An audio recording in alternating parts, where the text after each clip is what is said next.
Hello, नमस्ते, सलाम, सत श्री अकाल। उम्मीद है बढ़िया होगा आपका हालचाल। दोस्तों, अगर आप किसी ऐसी जगह पर पहुंच जाएं जहां दुनिया आपको 20 से 25 साल और ज्यादा एडवांस लगने लगे तो समझ जाइएगा आप जापान की धरती पर खड़े हैं, क्योंकि भाई साहब ये देश हमें हैरान करने में कोई कसर नहीं छोड़ता। तभी तो आपको जापान में एक से बढ़कर एक ऐसी चीजें मिल जाएंगी जिन्हें देखकर आपके होश उड़ जाएंगे। फिर चाहे जापान के नहाने का तरीका हो या फिर वहाँ की लड़कियों का सुमो रेसलर जैसे मोटे लड़कों के पीछे पागल होना। और तो और जब आप जापान जाएंगे, वहाँ के टीवी कार्टून हॉलीवुड की फिल्म से ज्यादा कमाई करते हैं। तो अब आप सोच लीजिए कि आपका क्या हाल होगा। बस इन सभी चीजों के बारे में जानने के लिए वीडियो के अंत तक बने रहिए। और हाँ, अगर आपने अभी तक हमारे चैनल फैक्ट मंत्रा को सब्सक्राइब नहीं किया तो बिना एक पल की कंजूसी किए चैनल को सब्सक्राइब कर लें और बेल आइकन को दबाना ना भूलें।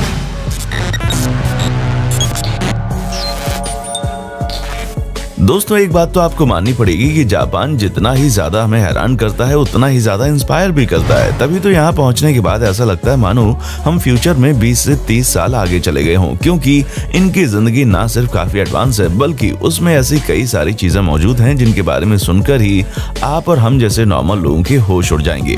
फिर चाहे जापान के मोटे लड़कों को हैंडसम समझना हो या फिर वहाँ पर खाया जाने वाला एक ऐसा मीट जिसे खाने के बारे में कोई सोच भी नहीं सकता। तो दोस्तों, बिना एक पल की देरी किए चलिए शुरू करते हैं। मेरे यानी कि कौन, वो किसी और दिन बताऊंगा। इस शानदार वीडियो को आप अंत तक जरूर देखें। इसमें आपको जापान के बारे में बहुत ही जबरदस्त राज पता चलेंगे।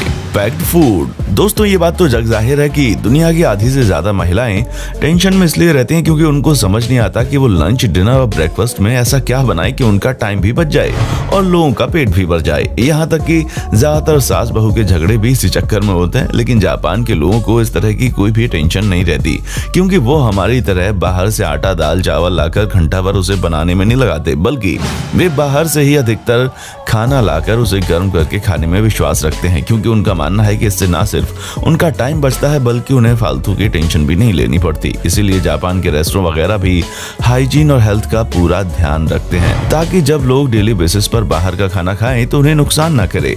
बाकी अगर भारत में लोग ऐसा करने लग जाएं तो देश की आधी आबादी हॉस्पिटल में नजर आएगी, क्योंकि हमारे भारत में बाहर का खाना किसी जहर से कम नहीं होता। Taking bath. दोस्तों, बचपन से हमें सिखाया जाता है कि दिन की शुरुआत करने से पहले नहा लो ताकि माइंड फ्रेश हो जाए। लेकिन क्या आप जानते हैं कि अभी हाल ही में हुई एक स्टडी में पता चला है कि अधिकतर जापानी लोग सुबह के टाइम नहाते ही नहीं है, बल्कि जापान के 95% लोग रात में ऑफिस जाने के बाद नहाते हैं, ताकि वो बिल्कुल फ्रेश मूड से खाना खाकर अपनी नींद पूरी कर सके और उसके बाद सुबह उठकर वो बिना नहाए ही ऑफिस चले जाते हैं।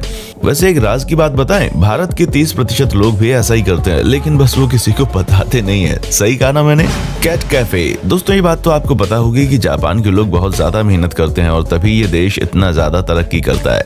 ऐसे में यहाँ पर रहने वाले लोगों की वर्कलोड और बाकी टेंशन को दूर करने के लिए अलग अलग तरीके की चीजें तैयार की जाती हैं, जिनमें से एक है कैट कैफे। दोस्तों, इस कैट कैफे में आपको अलग अलग तरह की बिल्लियां देखने को मिल जाएंगी जो यहाँ पर आने वाले लोगों के साथ काफी ज्यादा फन करती हैं। इसीलिए लोग फ्री टाइम में यहाँ आकर इन बिल्लियों के साथ वक्त गुजारना पसंद करते हैं।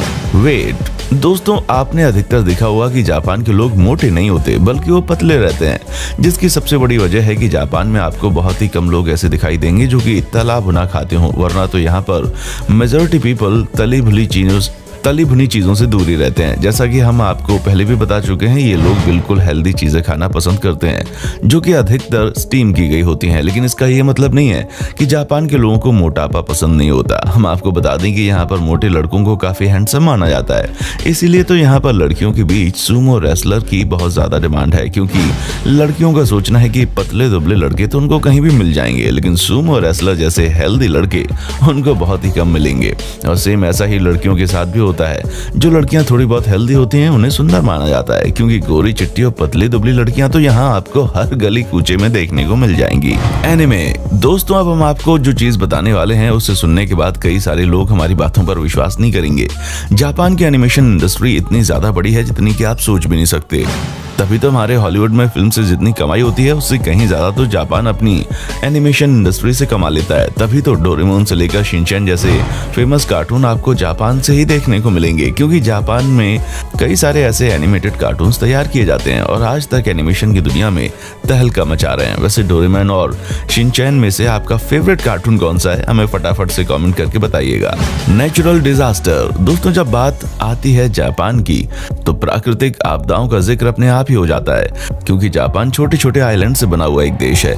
इसलिए यहाँ पर भूकंप और बाढ़ जैसी आपदाएं आपको रेगुलर बेसिस पर देखने को मिलेंगी। लेकिन आप फिर भी सोचिए, मतलब इतनी सारी चीजों को झेलने के बावजूद जापान ने अपने आप को इतना ज्यादा डेवलप कर लिया है कि कई ऐसे देश भी हैं जो जापान के सामने कदम से कदम मिलाने के बारे में सोच भी नहीं सकते। तभी तो यहाँ पर चाहे जितनी बड़ी बाढ़ और भूकंप क्यों ना आ जाए, इनके द्वारा बनाई गई इमारतें इतनी ज्यादा मजबूत हैं कि वो टस से मस नहीं होती। और हाँ, सड़कों पर चाहे जितना भी पानी क्यों ना भरा हो, मात्र कुछ ही घंटों के अंदर चीजें वापस से नॉर्मल हो जाती हैं। वरना तो बाकी देशों में कुछ घंटे की बारिश का पानी 4 दिनों तक भरा रहता है। School cleaning. दोस्तों, स्कूल में बच्चे ढंग से पढ़ाई करें ना करें, लेकिन उनकी क्लासरूम की सफाई करने के लिए 4th क्लास वर्कर्स को सबसे पहले रख लिया जाता है। लेकिन जापान का ऐसा कोई सिस्टम नहीं है।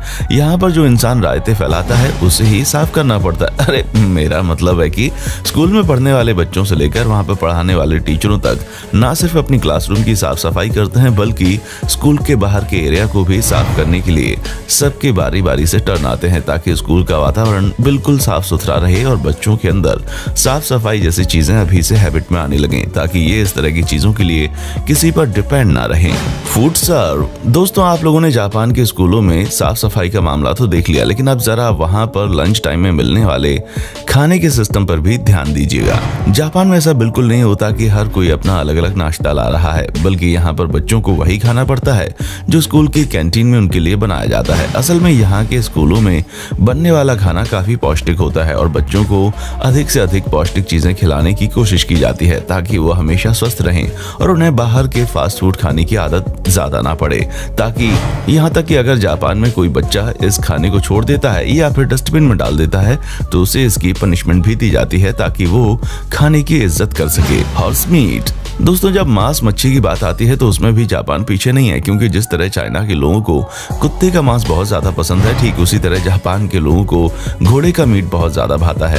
अब इसके पीछे की वजह क्या है ये तो जापान के लोगों को ही पता होगी, पर अधिकतर लोगों का कहना है कि घोड़े का मांस काफी ज्यादा पौष्टिक होता है। अब पौष्टिकता का तो पता नहीं, लेकिन हाँ, घोड़े के मांस ने इन्हें घोड़े जैसा तेज तर्रार जरूर बना दिया है। तभी तो ये लोग बिना थके दिन रात काम करते रहते हैं। Capsule hotel. वैसे दोस्तों, एक बात तो माननी पड़ेगी कि जहाँ जरूरत पड़ती है वहां जापान अपना दिमाग लगाकर कुछ ना कुछ नया निकाल ही देता है। अब जैसे कि आप यहाँ के कैप्सूल होटल को देख लीजिए। टोक्यो शहर में इतनी ज्यादा भीड़ होने के कारण वहां पर लोगों का रहना मुश्किल हो गया था। यहाँ तक कि जिन लोगों को केवल रात गुजारनी रहती थी उन्हें भी होटल का काफी महंगा खर्च देना पड़ता था। और इसी चीज को ध्यान में रखते हुए इस कैप्सूल होटल का निर्माण हुआ था, ताकि लोग यहाँ पर आराम से सो सकें। क्योंकि ये भले ही छोटा है, लेकिन यहाँ पर आप बैठ सकते हैं और सोने के लिए तो आपको अच्छी खासी जगह भी मिल ही रही है। प्लस इसमें एयर कंडीशन टीवी और बाकी सुविधाएं भी मौजूद हैं। बस जगह की थोड़ी सी कमी है और इसी वजह से आपसे बहुत ही कम पैसे चार्ज किए जाते हैं। वैसे हम आपको बता दें कि जापान के इस कैप्सूल होटल का आइडिया लेकर हमारे मुंबई में भी भारत का पहला कैप्सूल होटल तैयार किया गया है। तो दोस्तों, ये था जापान। अब आपका इसके बारे में क्या कहना है हमें नीचे कमेंट करके जरूर बताएं। और इसी तरह की जबरदस्त वीडियोस देखते रहने के लिए भाई साहब सब्सक्राइब के बटन को अभी के अभी क्लिक कर दीजिए और हमारा सपोर्ट करते रहिए। वीडियो को लाइक और शेयर करना बिल्कुल ना भूलें। देखने के लिए शुक्रिया। दोस्तों, आपको स्क्रीन पर 2 और वीडियोस दिखाई दे रही हैं, जिसे देखने के लिए स्क्रीन पर क्लिक करें।